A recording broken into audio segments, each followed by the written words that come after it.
tudo bom com vocês? Saudade, hein? Tenho uma dica para vocês. Continue dentro de casa. Vamos lá? Eu sou a professora Marley Carvalho, professora de História do Instituto Genária Viana.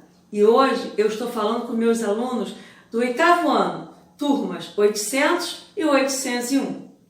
Primeiro eu quero contar uma coisinha para vocês.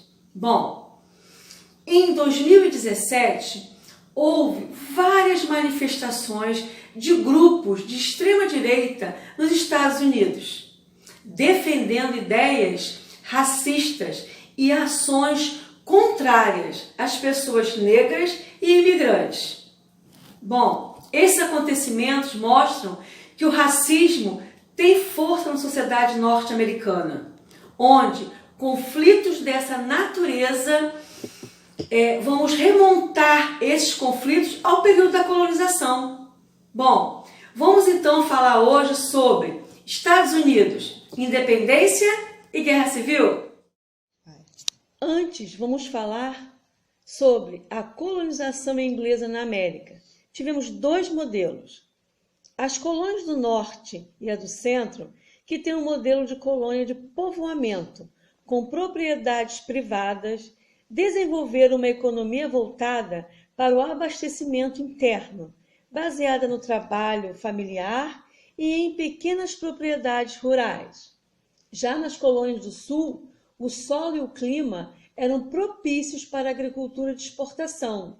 A produção agrícola era baseada em latifúndios, a mão de obra era escrava e dependiam do comércio com a metrópole para promover o crescimento de sua economia. E as ideias iluministas se disseminaram pela América durante o século XVIII. E essas ideias defendiam mudanças políticas importantes, com a limitação dos poderes dos reis, o fim do colonialismo, a defesa do liberalismo e outros. Esse conjunto de ideias estimulou os colonos a criticarem as ações da metrópole inglesa e abriu caminho para o questionamento das relações coloniais nas 13 colônias da América do Norte. E aí, no meio do caminho, teremos uma guerra. A Guerra dos 7 Anos, entre França e Inglaterra, onde a Inglaterra vence, porém é necessário cobrir o rombo dos gastos ingleses com a guerra. Os ingleses, então, decidem reformar a administração e controlar suas colônias na América. Estabelecem novos impostos para as suas colônias. É claro que isso não vai ficar bom. Bom, no primeiro Congresso Continental, os colonos querem ser ouvidos pela Inglaterra, porém não são ouvidos. Diante de novas tentativas que são reprimidas, vamos ter então o segundo Congresso, onde os colonos decidem declarar a independência. Assim, pode-se dizer que os dois congressos foram decisivos para iniciar o movimento de independência das colônias inglesas na América. Com a independência dos Estados Unidos, em 4 de julho de 1776, os estados do Norte e do Sul adotam modelos diferentes.